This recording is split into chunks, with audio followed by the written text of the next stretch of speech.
AMTV news India live. नानी समाजकारण होत नाही, निवळ भावनिक लाटेवरती राजकारण होत नाही। त्याच्यासाठी जिगर लागतं, मातीत मिसळावं लागतं, लोकांच्या भावना जाणून घ्याव्या लागतात।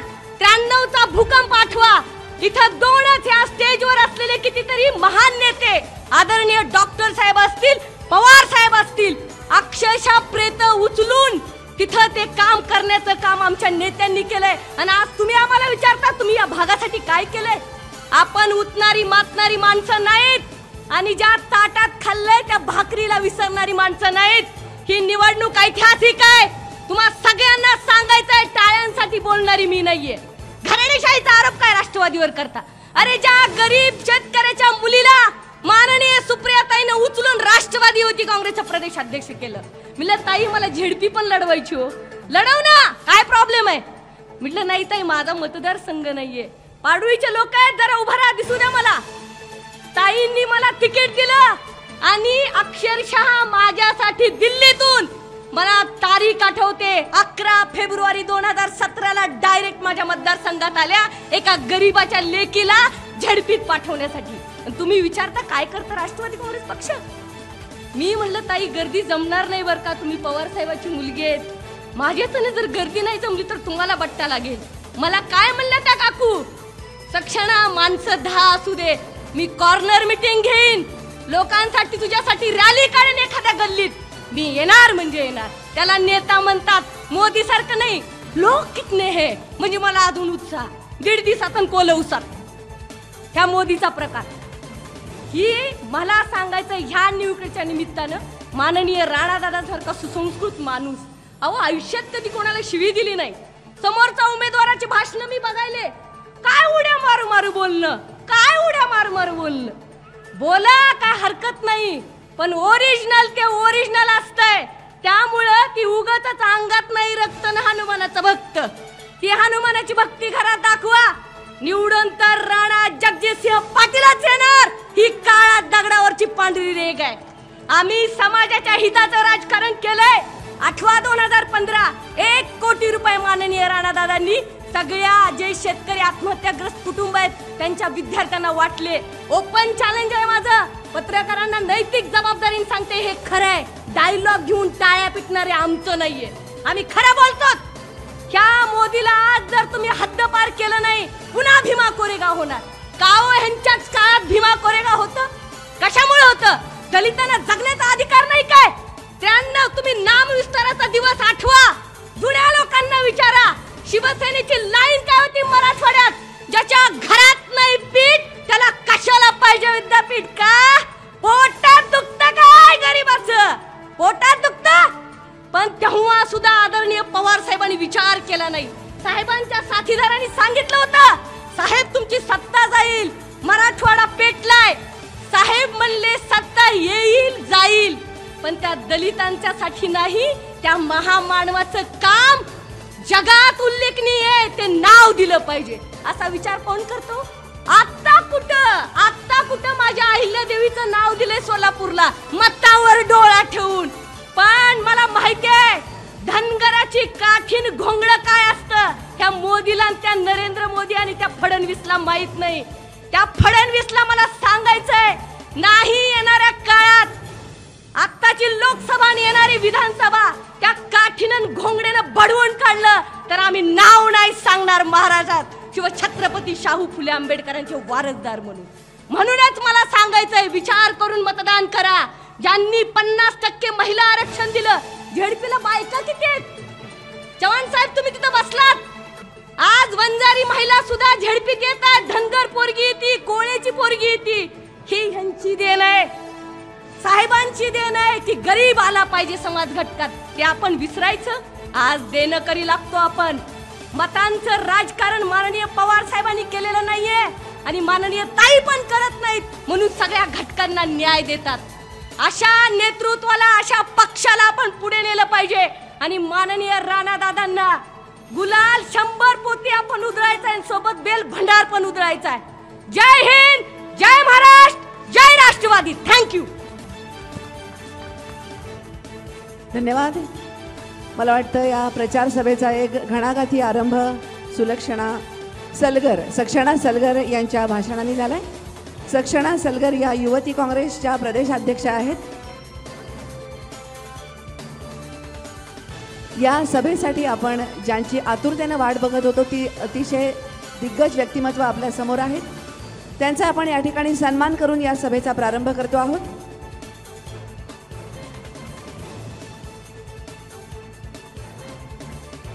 माननीय खासदार पवार साहेबांनी सत्काराला नकार दिलेला आहे, त्यामुळे आपण प्रास्ताविकाकडे वळतो आहोत। उस्मानाबाद लोकसभेचे उमेदवार आणि एक सुसंस्कृत व्यक्तिमत्व आपण म्हणून ज्यांना ओळखतो ते माननीय आमदार राणा जगजितसिंह पाटील आपल्यासमोर प्रास्ताविक करतायत। देशाचे नेते, राष्ट्रवादी काँग्रेस पार्टीचे राष्ट्रीय अध्यक्ष आदरणीय शरदचंद्रजी पवार साहेब, आपल्या सर्वांचे श्रद्धास्थान आदरणीय शिवराजजी पाटील चाकूरकर साहेब, तुळजापूरचे आदरणीय आमदार मधुकररावजी चव्हाण साहेब, आपले भूमिपुत्र आणि औसा विधानसभा मतदारसंघाचे विकास रत्न सन्माननीय आमदार बसवराजजी पाटील साहेब, व्यासपीठावरील उपस्थित असलेले आदरणीय डॉक्टर पद्मसिंह पाटील साहेब, आदरणीय जीवनरावजी गोरे साहेब, आवर्जून इथे उपस्थित असलेले आमदार राहुल भैया मोटे, आमदार विक्रमजी काळे, आदरणीय बोरगावकर साहेब, आदरणीय अलुरे गुरुजी, जिल्हा मध्यवर्ती बँकेचे चेअरमन सुरेशदाजी बिराजदार, आपल्या नगराध्यक्षा टोपगेताई, सन्मान्य अशोकरावजी पाटील निलंगेकर साहेब, भारतीय राष्ट्रीय काँग्रेसचे जिल्हाध्यक्ष प्रशांत बाबा चेडे, राष्ट्रवादीच्या महिला प्रदेश अध्यक्षा चित्राताई वाघ, पीपल्स रिपब्लिकन पार्टीचे जिल्हाध्यक्ष ॲडव्होकेट मल्हारी बनसोडे, सन्मान्य सुनीलरावजी चव्हाण, उपस्थित असलेले सर्व काँग्रेस आणि राष्ट्रवादी काँग्रेस आणि मित्र पक्षाचे आदरणीय नेतेगण, कार्यकर्ते, बंधू भगिनी, पत्रकार मित्रांनो आणि माझ्या युवक मित्रांनो, आज आपल्या सर्वांच्या वतीने मी सुरुवातीलाच आदरणीय पवार साहेबांचं, आदरणीय चाकूरकर साहेबांचं मनापासून स्वागत करतो।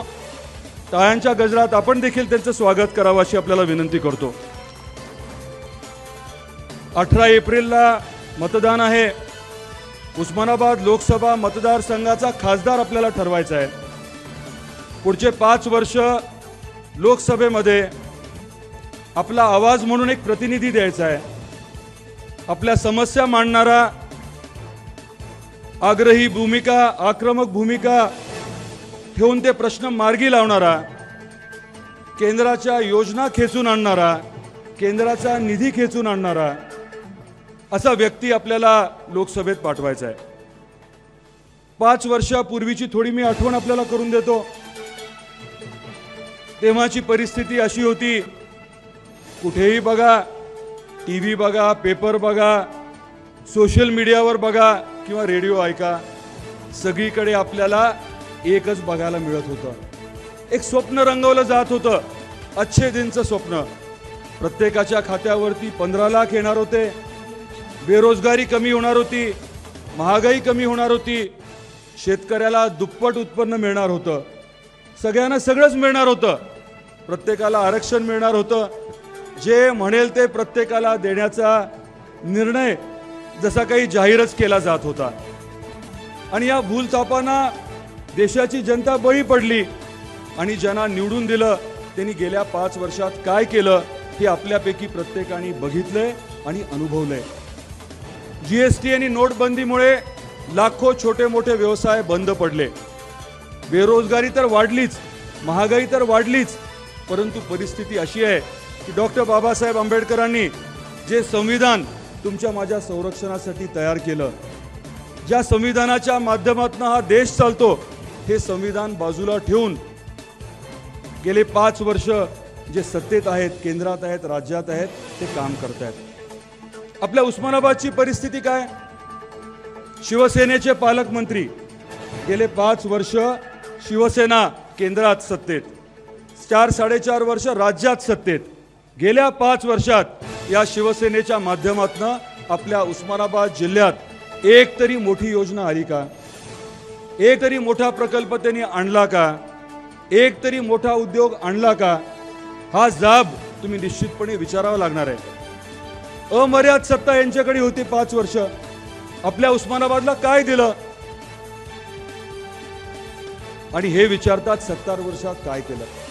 डॉक्टर पद्मसिंह पाटील साहेबांच्या माध्यमातून पूर्ण ताकदीने आपल्या भागामध्ये पाटबंधारे विभागाच्या माध्यमातून जे काम झालं, आदरणीय मधुकररावजी चव्हाण साहेबांच्या माध्यमातून, खास करून ते पालकमंत्री असताना आपल्या जिल्ह्याला मिळालेला जो प्रचंड निधी होता, हे कसं आपण विसरू शकतो? जे काही काम झालेलं आहे जिल्ह्यात, जे काही मोठे प्रकल्प झालेले आहेत जिल्ह्यात, ते काँग्रेस राष्ट्रवादीनेच केलेले आहेत, हे वास्तव आहे. उलट या 5 वर्षात काय झालं? आपल्या जिल्ह्याच्या अनुषंगाने सगळ्यात महत्त्वाचा जर कुठला प्रकल्प असेल तर तो कृष्णा मराठवाड्याचा आपला प्रकल्प. आदरणीय विलासरावजी देशमुख साहेब मुख्यमंत्री असताना या प्रकल्पाला मंजुरी मिळाली. डॉक्टर साहेबांनी, चव्हाण साहेबांनी, सर्व ज्येष्ठ सहकाऱ्यांनी पूर्ण ताकदीने हे करून घेतलं. 21 TMC आपल्या उस्मानाबादला, 4-4.5 TMC हे बीडला हा निर्णय झाला. पहिल्या टप्प्यामध्ये 7 TMCचं काम हे आघाडी सरकारच्या काळात सुरू झालं. पालकमंत्री चव्हाण साहेब असताना रामदऱ्याचं काम आपल्या सर्वांच्या साक्षीने सुरू झालं. काम हे 2014च्या आधी सुरू झालं. 2014 मध्ये हे सरकार सत्तेत आल्यानंतर त्यांनी इतका कमी निधी दिला की अतिशय महत्त्वाची योजना, 8ही तालुक्याला उस्मानाबादच्या पाणी मिळणार आहे, लाखो एकर जमीन बागायती होणार आहे, दुष्काळी परिस्थितीमध्ये आपल्याला खूप मोठ्या प्रमाणामध्ये मदत होणार आहे, असा हा अतिशय महत्त्वाचा प्रकल्प. याला दरवर्षी तुटपुंजी रक्कम दिल्यामुळे आज या प्रकल्पाचं काम बंद आहे. आपल्या जिल्ह्यासाठी सगळ्यात महत्त्वाचा एक जर कुठला प्रकल्प असेल तर तो हा आहे. ह्याची सुरुवात जी आहे ती काँग्रेस राष्ट्रवादीने केली होती, परंतु गेले 5 वर्ष हा प्रकल्प बंद पाडण्याचं पाप जे आहे हे भाजप शिवसेनेने केलेलं आहे. खासदार म्हणून पहिलं काम माझं कुठलं असेल तर हे कृष्णा मराठवाडा प्रकल्प जो आहे तो राष्ट्रीय प्रकल्प म्हणून घोषित करून घ्यायचा, याला निधी मिळवून द्यायचा आणि आपल्या उस्मानाबाद जिल्ह्यातल्या जनतेला न्याय मिळवून द्यायचा. हे आपलं काम असतं आणि त्याच्या माध्यमातूनच देखील आपल्याला या जिल्ह्याचा विकास करावा लागणार आहे. आपण मला ओळखता. 15 वर्षापूर्वी आदरणीय शरदचंद्रजी पवार साहेबांनी मला एक मोठी संधी दिली. मला राज्यमंत्री केलं, वेगवेगळ्या खात्यांची जबाबदारी माझ्याकडे दिली. कृषी आणि उद्योग सारखं खातं दिलं. सहसा दोन्ही खाती एका व्यक्तीकडे दिली जात नाहीत, परंतु या खात्यांच्या माध्यमातून काम करत असताना अनेक गोष्टी शिकायला मिळाल्या, खूप मोठे अनुभव मिळाले आणि त्या काळातच आपल्या उस्मानाबादला एक तज्ज्ञांची टीम आपण बोलून घेतली. उस्मानाबाद जिल्ह्याच्या विकासासाठी नेमकं काय करायचं या बाबतीत तज्ज्ञांकडनं आपण माहिती घेतली. 5-6 गोष्टी त्यांनी सांगितल्या होत्या. त्या अनुषंगाने आपण काम सुरू केलं. कृष्णा खोऱ्याच्या पाण्याचा तर विषय आहेच, परंतु त्याचबरोबर आपल्या भागामध्ये सगळ्यात महत्त्वाचा विषय जो आहे तो बेरोजगारीचा आहे. साखर कारखाने जर सोडले तर याच्या व्यतिरिक्त रोजगाराची साधनच आपल्याकडे नाही आहेत. डॉक्टर साहेबांनी केलेलं काम एवढं प्रचंड होतं की आपल्या जिल्ह्यामध्ये एकेकाळी 1 कारखाना होता, वाढत वाढत आता 17 साखर कारखाने झालेत. विक्रमी गाळप यावर्षी झालं. दुष्काळी परिस्थिती असून देखील गाळप झालं. सांगण्याचा मुद्दा हा होता की साखर कारखान्याच्या पलीकडे रोजगार निर्मिती नसल्यामुळे आपण एक महत्त्वाचा निर्णय घेतला. उस्मानाबादमध्ये 2,500 एकरवरती MIDC करण्याचा निर्णय घेतला. तो निर्णय झाला, भूसंपादन झालं, 1,500 एकर जमीन मिळाली. रिलायन्सची गॅसची लाईन तिथनं जातीये, हाय टेन्शनची लाईन तिथनं जातीये, उजनीवरनं येणारं पाणी तिथनं जातंय. आता गरज फक्त होती तिथे उद्योग आणण्याची. गेले 5 वर्ष शिवसेनेचे जे उद्योग खात्याचे मंत्री आहेत त्यांच्या मागे आम्ही लागलो होतो. विधानसभेत आम्ही विषय मांडला, प्रत्यक्ष भेटलो, पत्र दिलं, विनंती केली. परंतु गेल्या 5 वर्षात आपल्या उस्मानाबाद जिल्ह्याच्या अनुषंगाने अतिशय महत्त्वाचा असलेला हा जो प्रकल्प आहे 2,500 एकरची MIDC, या MIDC मध्ये उद्योग आणण्यासाठी 5 वर्षात शिवसेनेचे हे जे उद्योग मंत्री आहेत त्यांना बैठक घ्यायला देखील वेळ मिळाला नाही. शिवसेना राजकारण कोणाच्या जोरावर करते? युवकांच्या जोरावर, भावनिक आवाहन करून. परंतु त्यांच्याकडे सुवर्ण संधी असताना, उस्मानाबाद जिल्ह्यामध्ये उद्योग आणण्याची संधी असताना, उद्योग खातं त्यांच्याकडे असताना त्यांनी आपल्या भागामध्ये उद्योग आणण्यासाठी साधी एक बैठक देखील घेतली नाही. हे कटू वास्तव आहे. आज दुष्काळी परिस्थिती आहे. कोण आपल्या मदतीला आलंय? शेतकऱ्याचा प्रश्न इथे कोण मांडतंय? लोहाराच्या पीक विम्याचा विषय जो आहे तो कोणी मांडला? उस्मानाबादच्या पीक विम्याचा विषय जो आहे, जे 75,000 शेतकरी वंचित राहिलेत, त्यांचा विषय कोण मांडतंय? पालकमंत्र्यांना आपण सर्वजण मिळून 1.5 तास त्यांना त्यांची गाडी रोखून त्यांना आपण थांबवतोय, जाब विचारतोय. हे सर्व आपण करतोय. गेले 5 वर्ष संघर्ष आपण करत आलो. 2015 साली आपल्याला आठवत असेल अशीच दुष्काळी परिस्थिती होती आणि मोठा मोर्चा तेव्हा काढण्यात आला होता. या मोर्चाला आवर्जून आदरणीय शरदचंद्रजी पवार साहेब उपस्थित राहिले होते. अनेक वर्षानंतर स्वतः पवार साहेब रस्त्यावरती आपल्यासाठी उतरले होते आणि तेव्हा त्यांनी मागणी जी केली होती, प्राधान्याने जी मागणी होती ती सरसकट संपूर्ण कर्जमाफीची शेतकऱ्यांसाठी. हे करून दाखवलं होतं ना, आदरणीय साहेबांनी ते करून दाखवलं होतं. डॉक्टर मनमोहन सिंग साहेब पंतप्रधान असताना आदरणीय सोनियाजींच्या मार्गदर्शनाखाली जो महत्त्वपूर्ण ऐतिहासिक निर्णय झाला, त्यांनी आपल्या सर्वांना मोठ्या प्रमाणामध्ये मदत मिळाली होती. आत्ताच्या सरकारने काय केलं? छत्रपती शिवाजी महाराजांचं नाव वापरलं योजनेला, परंतु प्रत्यक्षात आपल्याला मदत मिळाली का? कर्ज माफीची ही योजना आहे का कर्ज वसुलीची, असा प्रश्न निर्माण झाला. गेले 5 वर्ष नुसतं आपण हातात फॉर्म घेऊन सगळं ऑनलाईन करत बसतोय. प्रत्यक्षात मदत काय मिळतीये? 6,000 रुपये शेतकऱ्याला द्यायचं ठरवलं. 6,000 एका कुटुंबाला, महिन्याला 500 रुपये. 5 जणांचं कुटुंब असेल तर एका व्यक्तीला 100 रुपये, दिवसाला 3 रुपये 33 पैसे. कटिंगचा चहा देखील 3 रुपये 30 पैशात मिळत नाही. अशी परिस्थिती, अशी आपली कुचेष्टा केलेली आहे. मला सांगण्यासारख्या आपल्याला खूप साऱ्या गोष्टी जरी असल्या तरी आपल्याला नम्रतेची विनंती एवढीच करायची आहे की जो काही विकास घडलाय तो काँग्रेस आणि राष्ट्रवादी काँग्रेस पार्टीच्या माध्यमातूनच घडलाय. पुढे देखील जे घडू शकणार आहे ते यांच्याच माध्यमातून घडू शकणार आहे. आणि त्यामुळे आपल्या सर्वांना कळकळीची विनंती आहे की अतिशय ताकदीने आपण या काँग्रेस आणि राष्ट्रवादी काँग्रेस पार्टीच्या मित्रपक्षाच्या महाआघाडीच्या पाठीशी खंबीरपणे उभं राहावं. उस्मानाबाद जिल्ह्यातलं चित्र आता पूर्णतः बदललेलं आहे. राष्ट्रवादी आणि काँग्रेसचे फक्त नेते आता बरोबर दिसत नाहीयेत, तर प्रत्येक गावात, प्रत्येक गल्लीत काँग्रेस आणि राष्ट्रवादीचे कार्यकर्ते देखील एकत्र दिसत आहेत. हे चित्र एकेकाळी दुर्मिळ होतं, परंतु आता सवय करून घ्या, कायमपणे हे असंच राहणार आहे. आपल्या जिल्ह्यामध्ये सत्तेच्या प्रत्येक स्थानी काँग्रेस आणि राष्ट्रवादी काँग्रेसच एकत्र राहणार आहे. पुढच्या प्रत्येक निवडणुकीमध्ये काँग्रेस आणि राष्ट्रवादी काँग्रेस एकत्र निवडणूक लढणार आहे. हा शब्द देखील या कार्यक्रमाच्या निमित्ताने मी आपल्याला आवर्जून देतो. आदरणीय मधुकररावजी चव्हाण साहेब, आदरणीय बसवराजजी पाटील साहेब यांनी पुढाकार घेतल्यामुळे काँग्रेस आणि राष्ट्रवादी काँग्रेसचे सर्व कार्यकर्ते, नेते आता एकत्रित आलेले आहेत. आदरणीय चाकूरकर साहेबांचा आशीर्वाद आहे, आदरणीय निलंगेकर साहेबांचा आशीर्वाद आहे आणि या सर्व ज्येष्ठांच्या मार्गदर्शनाखाली आशीर्वादामुळे आपल्याला पुढे खूप ताकदीने जायचं आहे. माझी आपल्याला आवर्जून परत एकदा विनंती आहे की येणाऱ्या 18 तारखेला आपण खूप मोठ्या संख्येने प्रत्येकाने खरं तर मतदान करून घ्यायलाच हवं. मतदान करत असताना घड्याळाच्या समोरील बटन दाबून आपण मला प्रचंड बहुमताने निवडून द्यावं ही आपल्याला मनापासून विनंती करतो. आणि आपला खासदार म्हणून लोकसभेत काम करत असताना आपल्या अडचणी तिथे मांडणं, आपल्या भागाला निधी खेचून आणणं, केंद्रीय योजना आपल्या भागामध्ये आणणं आणि त्याच्या माध्यमातून आपल्या पूर्ण जिल्ह्याचा, औसा मतदारसंघाचा, बार्शी मतदारसंघाचा सर्वांगीण विकास करण्यासाठी मी कटिबद्ध राहीन. आपण एवढ्या मोठ्या संख्येने आज या कार्यक्रमासाठी उपस्थित राहिला त्याबद्दल परत एकदा मनापासून आभार व्यक्त करतो आणि इथेच थांबतो. जय हिंद, जय महाराष्ट्र. धन्यवाद. अतिशय मोजक्या पण परखड शब्दांमध्ये आपण आपलं मनोगत केलं आणि आपण खासदारकीची निवडणूक का लढवू इच्छिता याबद्दलचे आपले विचार स्पष्ट केले त्याबद्दल मनपूर्वक धन्यवाद. यानंतर माजी ग्रामीण मंत्री आणि विद्यमान आमदार औसा मतदारसंघाचे माननीय आमदार श्री बसवराज पाटील यांना मी विनंती करते की त्यांनी आपलं मनोगत या ठिकाणी व्यक्त करावं.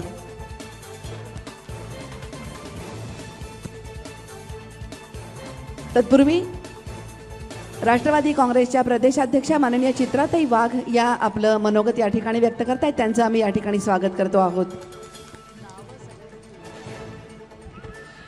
नमस्कार. आज या उमरगाच्या भव्य अशा सभेमध्ये आपण सगळे जमलेले बंधू आणि भगिनींनो, आजच्या या प्रचार सभेसाठी आवर्जून उपस्थित असलेले आमचे श्रद्धेय आदरणीय पवारसाहेब, माननीय चाकूरकरजी, राणादादा, त्याचबरोबरीने सर्व मान्यवर सन्माननीय व्यासपीठ, बंधू आणि भगिनींनो, 17वी लोकसभा आणि आजच्या या लोकसभेसाठी पुन्हा एकदा आपल्या सगळ्यांच्या समोर काँग्रेस, राष्ट्रवादी काँग्रेस, शेकाप व महाआघाडीचे उमेदवार म्हणून राणा जगजितसिंग पाटील यांना उमेदवारी देण्यात आलेली आहे. 2014 मध्ये आपण बघितलं कशा पद्धतीचं वातावरण होतं, ज्याचा उल्लेख राणादादांनी केला की सगळ्या ठिकाणी अशा पद्धतीचं एक वातावरण की सगळ्या ठिकाणी टीव्ही असेल, रेडिओ असेल, पेपर असेल, या सगळ्या ठिकाणी मोदी बाबाच दिसायचे.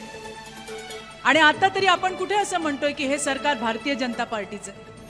या सरकारला म्हणताना सगळे मोदी सरकारच म्हणतात, कारण मोदींचा चेहरा दाखवूनच हे निवडणूक लढली गेली होती. नाक्यावरती, चौकामध्ये. AMTV news India live.